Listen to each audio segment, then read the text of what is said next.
Welcome back, and here we are down in the woods again, where there's always something decidedly strange going on. Reiki Tab, our youngest member, learned his filmmaking skills with Nigel Barton and Paul Bagshaw of Southport, and with them there was always the unexpected. Ray moved to Manchester a few years ago, so we are the lucky recipients of his great apprenticeship.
My turn.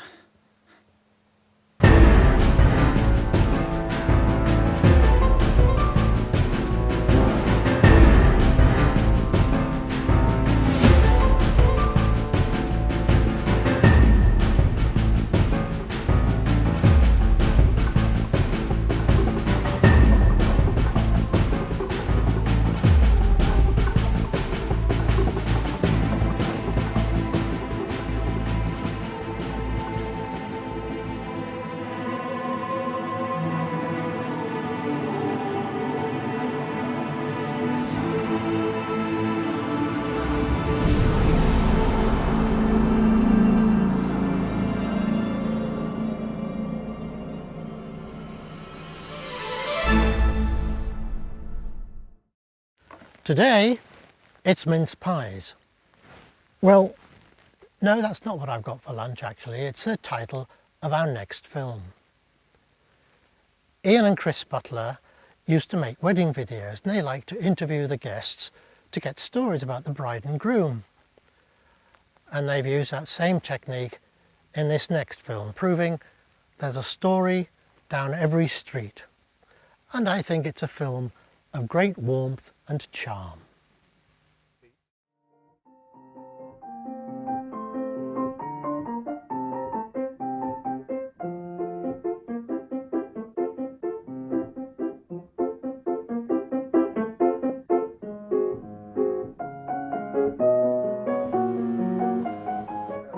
Well, this morning is my baking morning, so I better start off by lighting my cooker.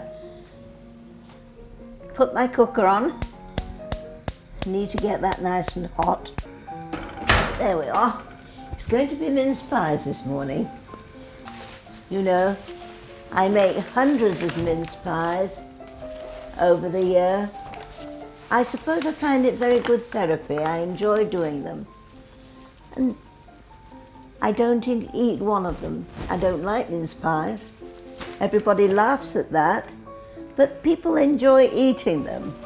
And I find I enjoy making them. And that's the main thing.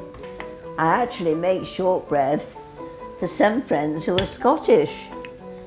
And they like it, so that's quite a compliment.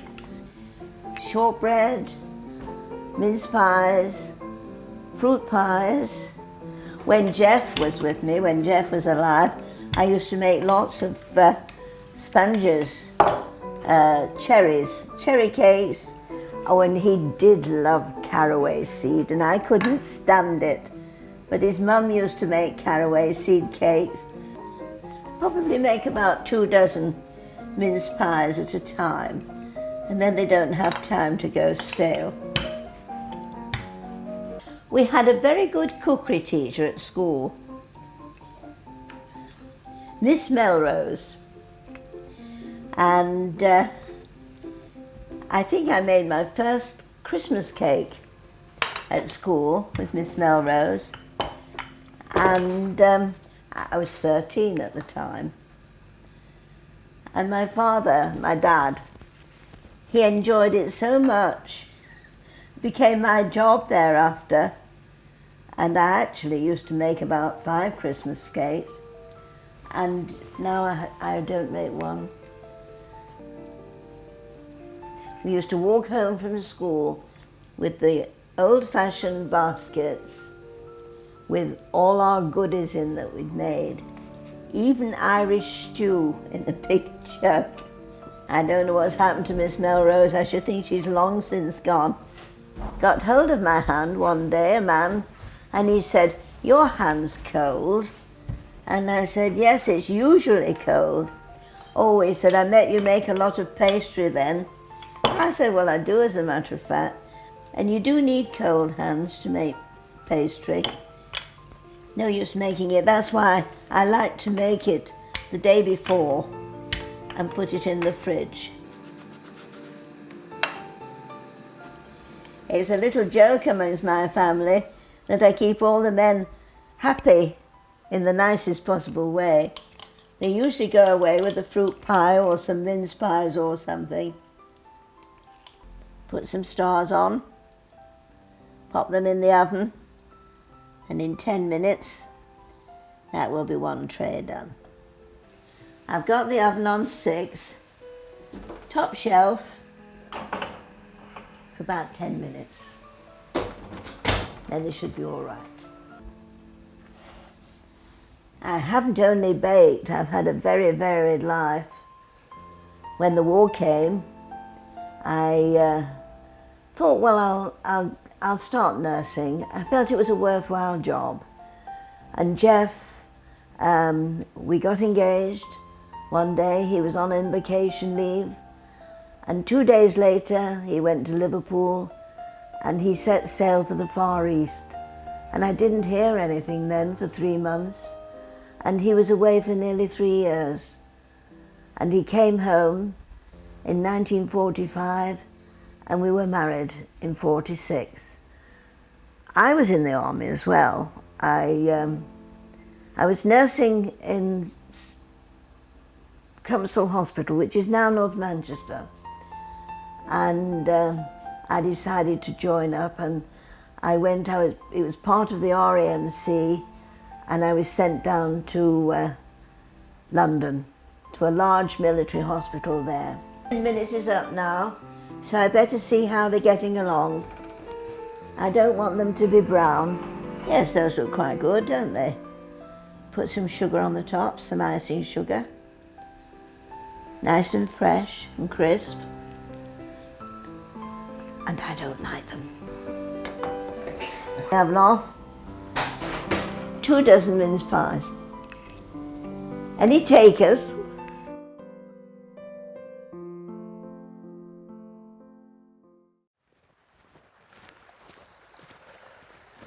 And now back to hat making. Hat making in Stockport as a major industry, maybe water under the bridge now. I bought this cap in Cornwall, but it was actually made by one of the smaller firms still existing in Stockport. And one of our hat making films that we made for the Hat Museum was about the worldwide sales that once flowed from this area.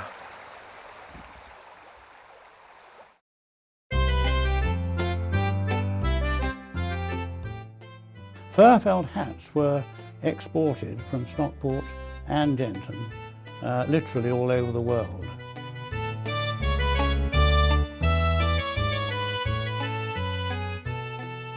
We used to make about 8,000 grey toppers a year, 6,000 Melusine topper, which is the silk grey top with the silk black topper, 15,000 dressage, and about 3,000 bowlers. We were producing hats for certainly every Commonwealth and Empire country. All the military forces, Australia, New Zealand, Canada, India. A lot of hats were also being made for civilian use, mayors, midwives, Red Cross scout leaders, guides and so on. Bush hats were exported to Australia. The United States was a good market, as were all the major European countries, particularly Italy. The riding cap market finished up by being probably the biggest in the world. This is a beaver hat made out of beaver fur. It's a creme de la creme of hatting, and only the rich could order one of these, only the rich could afford one. There was a chap from Nigeria who wanted to buy some white bowlers, and this gentleman was quite persistent. He wanted this white bowler. I said, I suppose we could paint them. So we picked up all the old bowlers from the bench, rejects, etc., and emulsioned them. Took 5 coats because, of course, they kept sinking in. And eventually, from memory, we made something like 300, and even white toppers, believe it or not, for the local chiefs in Nigeria. The development of the ladies' police hat was because of the miners' strike, and the first hat that they had was called the hostess, which was flat, and that offered no protection at all, whereas the Pathfinder, which we developed, was the still felt body, but it was lined with an ABS shell, and so they had some protection. The present-day policewoman's hat came about with an accident in the bowler hat department, where the bowler had the brim torn away from the crown. And we got hold of a brim from a trilby and asked the machinist to sew the brim to the crown of the bowler.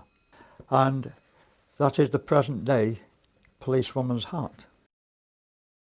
Not only did we do a new Pathfinder, we also did a new policeman's helmet, which we tested under all kinds of conditions. And we would put them in fridges and so forth to make sure that the cold air wouldn't damage the ABS plastic. As far as the policeman's helmet was concerned, one of the things they used to do is to say they were going to fire a cricket ball at 45 miles an hour at the policeman's helmet to see if it would withstand the impact. I know one of the things that a colleague of mine, Peter Lamb, used to say is that Well, it's all right, the helmet will be all right, but unfortunately the policeman would probably lose his head. With police headwear, we had approximately 50% of the men's police helmet business and nearly 100% of the women's.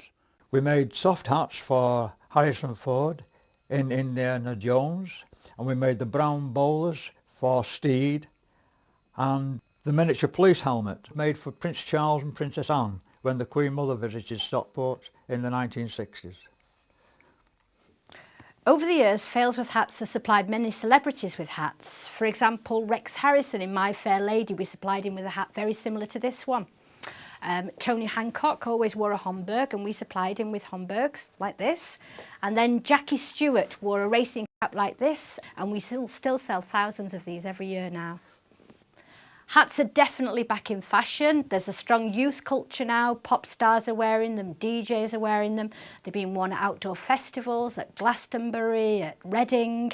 And you can easily change the look of your outfit with the addition of a hat. These are the 6 hats I wear regularly: bowler hat or coke hat, tweed cap, Panama hat, baseball cap, soft fur felt hat, folding cotton hat, worn during the summer for protection from the sun in a casual setting.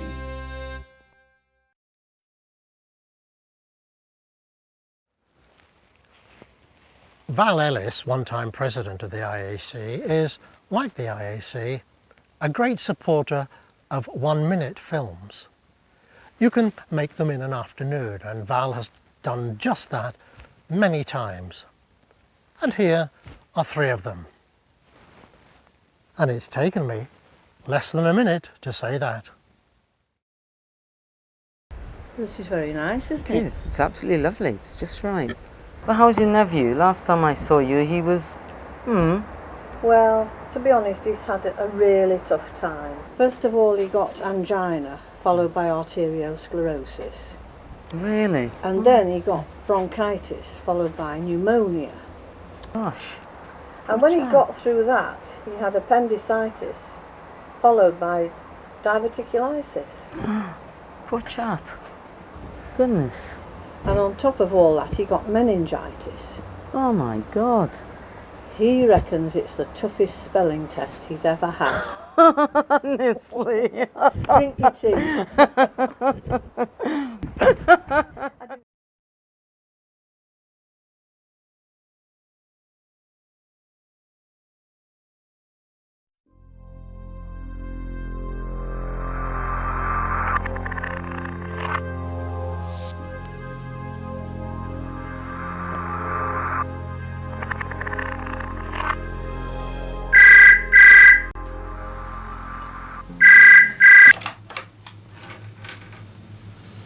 Hello? No, we're 75 miles from the sea.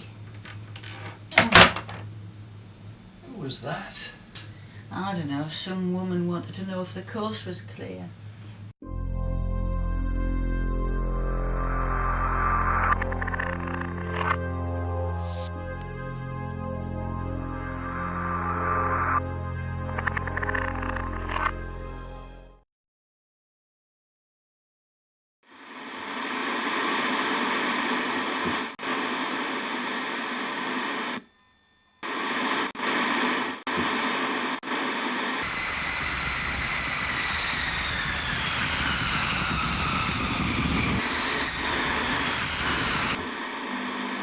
Oh, this television's still not right. Can't you do it properly?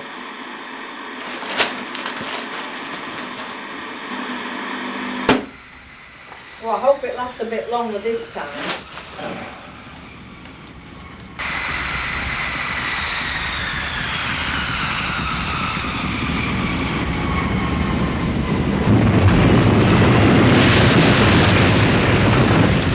thought I told you to put the landing lights off.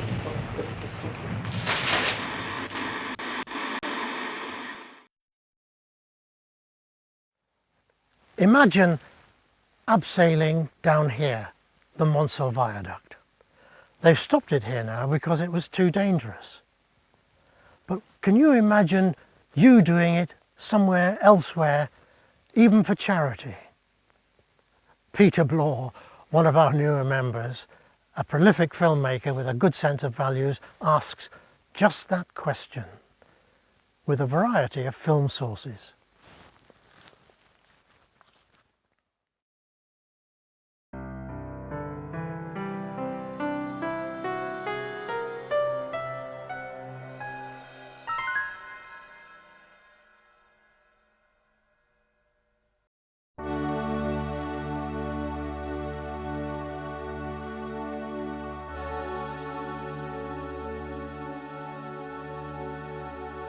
In Britain today, there are in excess of 195,000 registered charities that raise and spend about £80 billion each year. Most of that money is donated and raised by the very generous British people.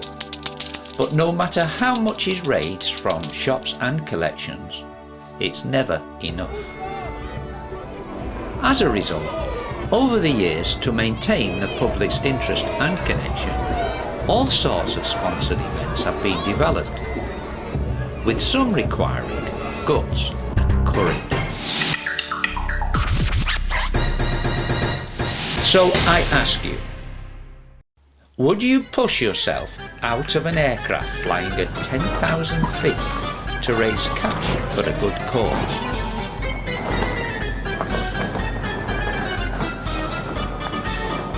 Would you bungee jump from a 160-foot crane with your feet attached to an elasticated cable? Or would you abseil like these people are going to do down the side of a 100-foot building? Well, in my case, 6 foot off the ground is high, never mind 100 foot, so no chance. But hell, I do admire those that do. Like most people, I put my coins into street collectors' boxes. My bank takes care of my donations to charities. It doesn't affect my blood pressure or heart rate, and it's stress and risk free. Taking part in an extreme fundraiser means that you are putting your life in somebody else's hands. So you take on trust that the person and their equipment is professional and fit for purpose. The event held here today is on behalf of Dougie Macmillan Hospices, when over 200 people, who have all been sponsored, will descend this 100-foot building on a rope. The ropes are mountaineering ropes made from polyester with a small inbuilt stretch that should help to stop the person on the rope from swinging about. Abseiling is considered by the insurance companies to be a very high-risk activity. So I wonder, what do they rate skydiving and bungee jumping? When the moment comes to climb over the wall, slide out of the aircraft, or start the bungee jump, how do you feel? Just get it over? Fear or excitement, or all three? Either way, the blood pressure, adrenaline and heartbeat must be off the scale.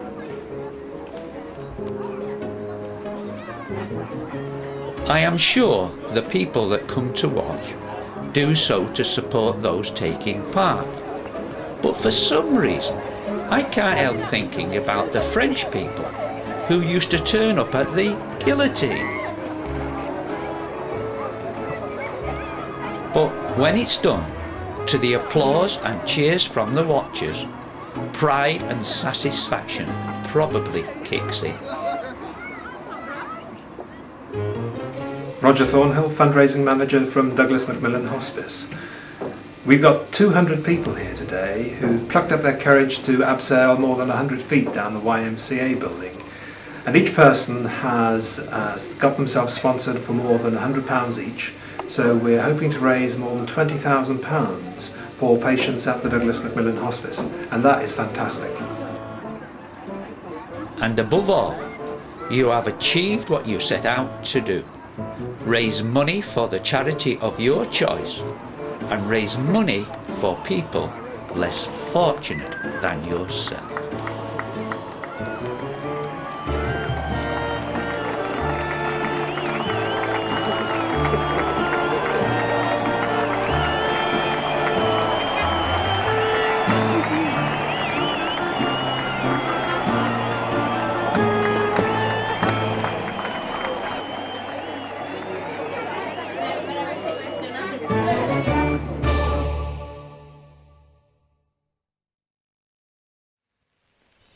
Nature is all around here.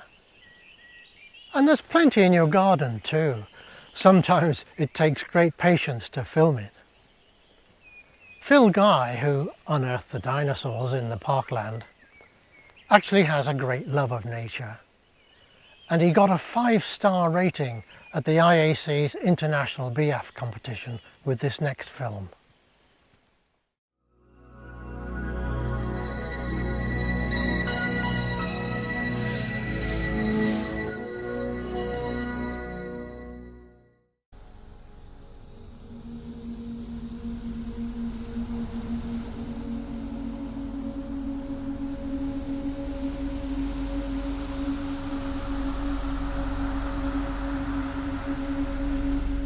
It's early spring in the garden.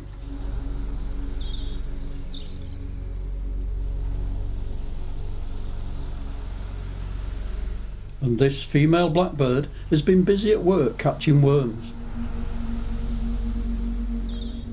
But these are not for her, but a hungry brood waiting for their first meal of the day.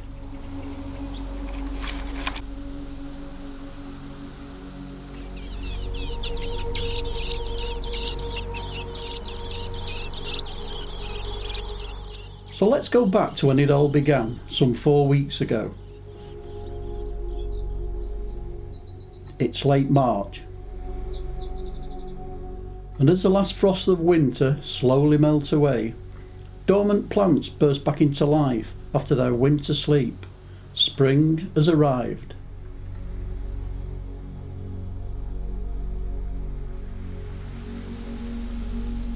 And in this Leylandii tree, just 8 feet away from the house, sits a 3-year-old blackbird's nest.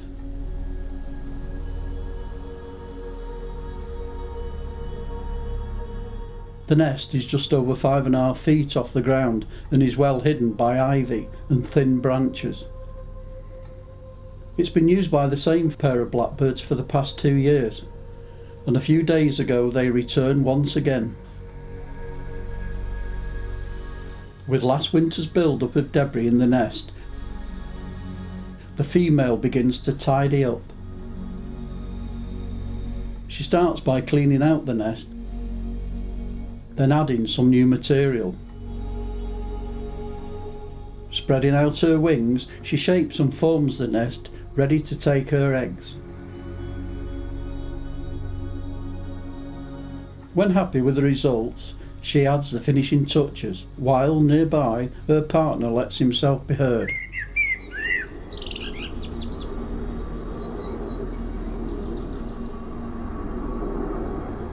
It's now up to the female to deliver the goods.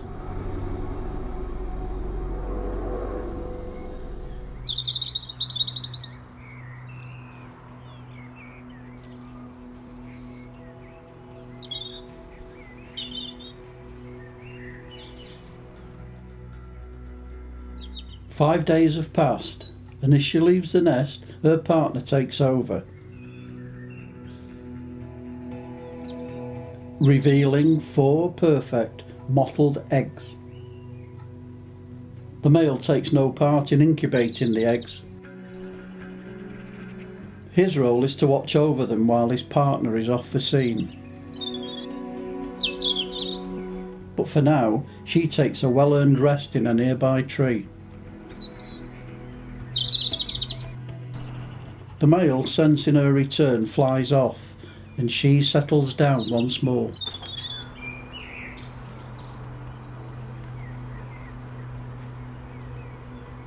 For the next 2 weeks this pattern will be repeated, with regular visits from her partner and bringing tidbits, helping to bond their relationship. With the day closing in, night time falls and Mum settles down to sleep, waiting for the next stage to arrive.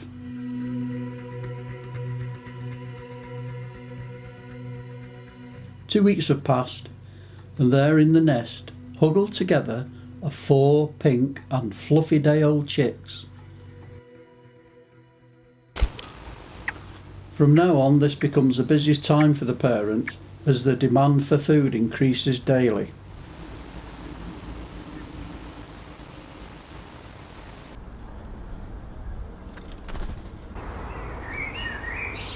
And over the coming days, the chicks grow at an incredible rate.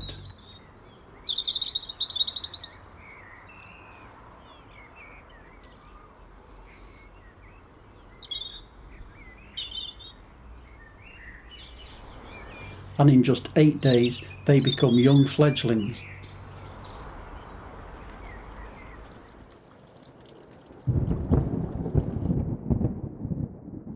There's a storm on the way, but for the parents it's one continuous round of feeding and keeping the nest free from waste that's produced by the offspring.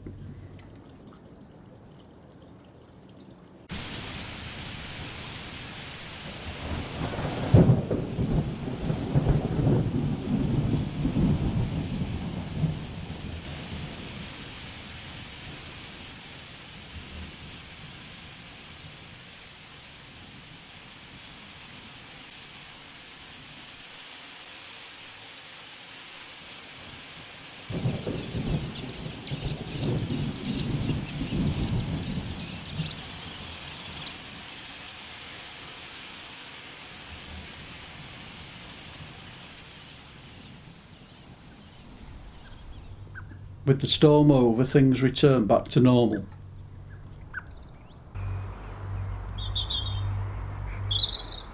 Dad carries on taking care of the waste, but these growing chicks want food, and plenty of it.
The young are now 12 days old, and in 2 days' time will be ready to leave the nest. It's all about exercise and building up strength in the wings, ready for the leap into the unknown.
It's night time in the nest and the young settle down, safe in the knowledge that their parents are close by to keep a watchful eye.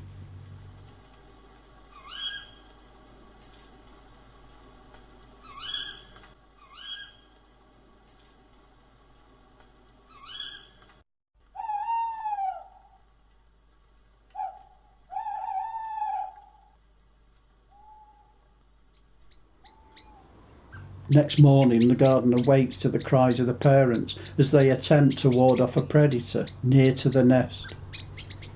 Cats are blackbirds' worst enemy in the garden, but for now their cries have worked and the threat has moved away to a nearby neighbour's garden.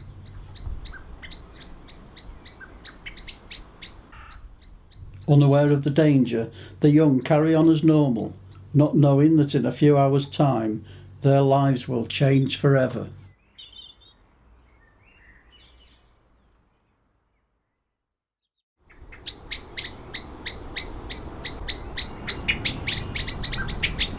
Later the same day, cries ring out once more. The cat has returned and attacked the nest. One of the fledglings has taken refuge between the shed and fence, while another is caught under pond safety netting.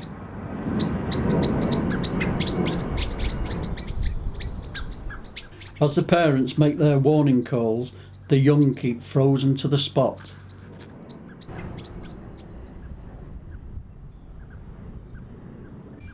The grief-stricken parents can do nothing to help the other two offspring. For them, the battle to survive is over. Traumatised, the parents can only watch in horror at the loss of two of their offspring.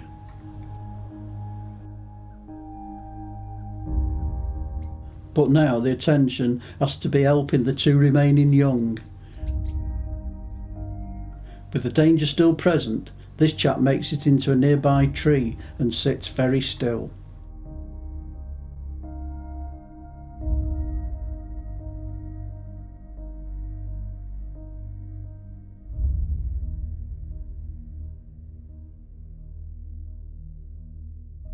While the last one makes it back just outside the nest.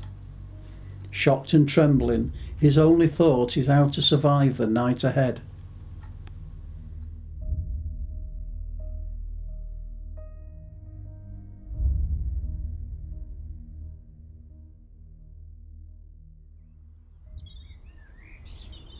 Next morning, Calm returns to the garden, and hidden in a tree, one survivor is visited with food from one of the parents.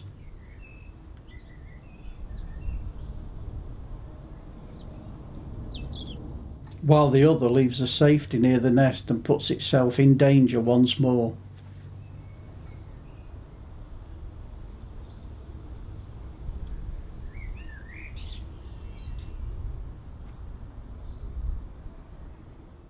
It's uncertain whether or not these young birds will make it to adulthood, but with their instinct for survival and help from the parents, they have every chance of succeeding.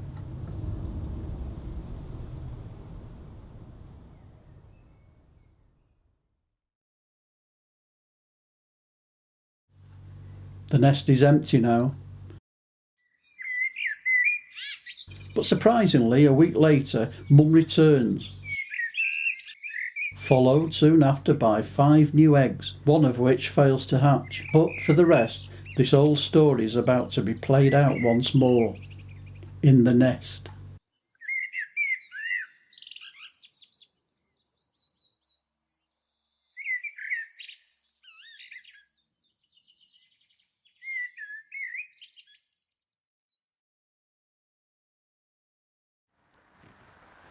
Our time is up too, and we're going to finish on one of the many curiosities here in the Peak District. Sheila, my wife, is very good at unearthing these. She's a good photographer and a very good editor. So come with her now to a little rural village not far from here.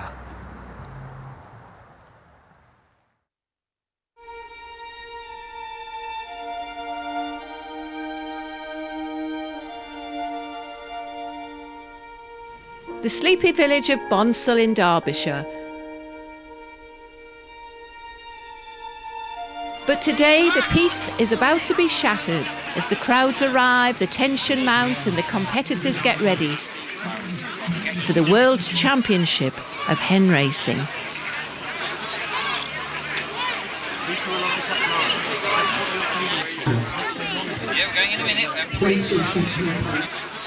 These are the official World Championship hen races, so this is why all the rules that we adhere to today are the, as I say, the HRA rules. First of all, no dodging car park, fighting hens, any hens that fight, they'll be given a warning, and then they'll be given, they will just be sent off, they'll be taken off the track. Well done. Snowy, we've got Snowy. I saw Snowy in action earlier on actually. They were doing a bit of secret training on the car park. I was very impressed. Well done. Well done, customers. Pure quality. Pure quality. Pure quality. Ladies and gentlemen, heat number 1, World Hen Racing Championship Finals. Take your marks, set, go. Go on, Noddy. Go on, shout for Noddy. Go on. Shoot. Shoot.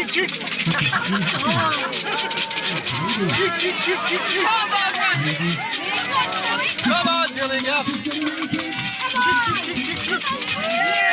That's right. Yeah, winner, yeah. Beautiful. If you love birds, then please come to their tent.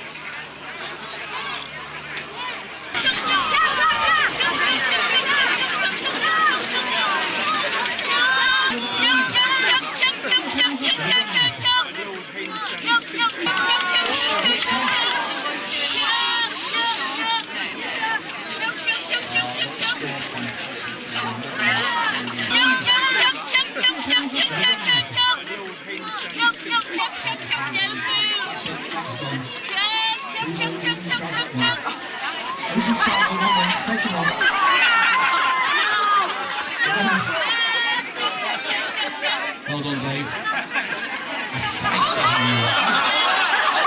You see, that was a bit of a... Right, ladies and gentlemen, heat number 6.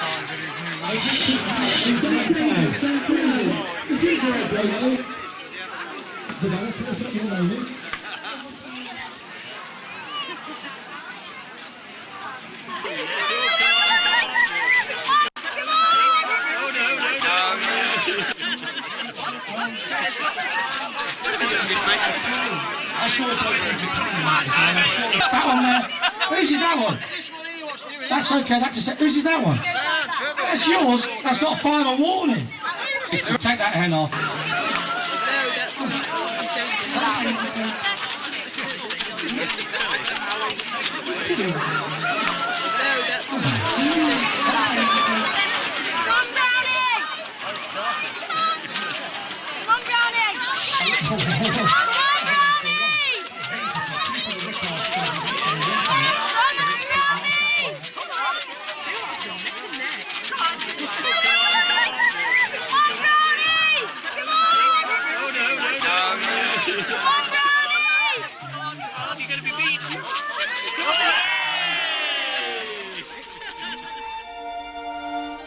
And after all the excitement, the little village of Bonsall goes back to sleep for another year.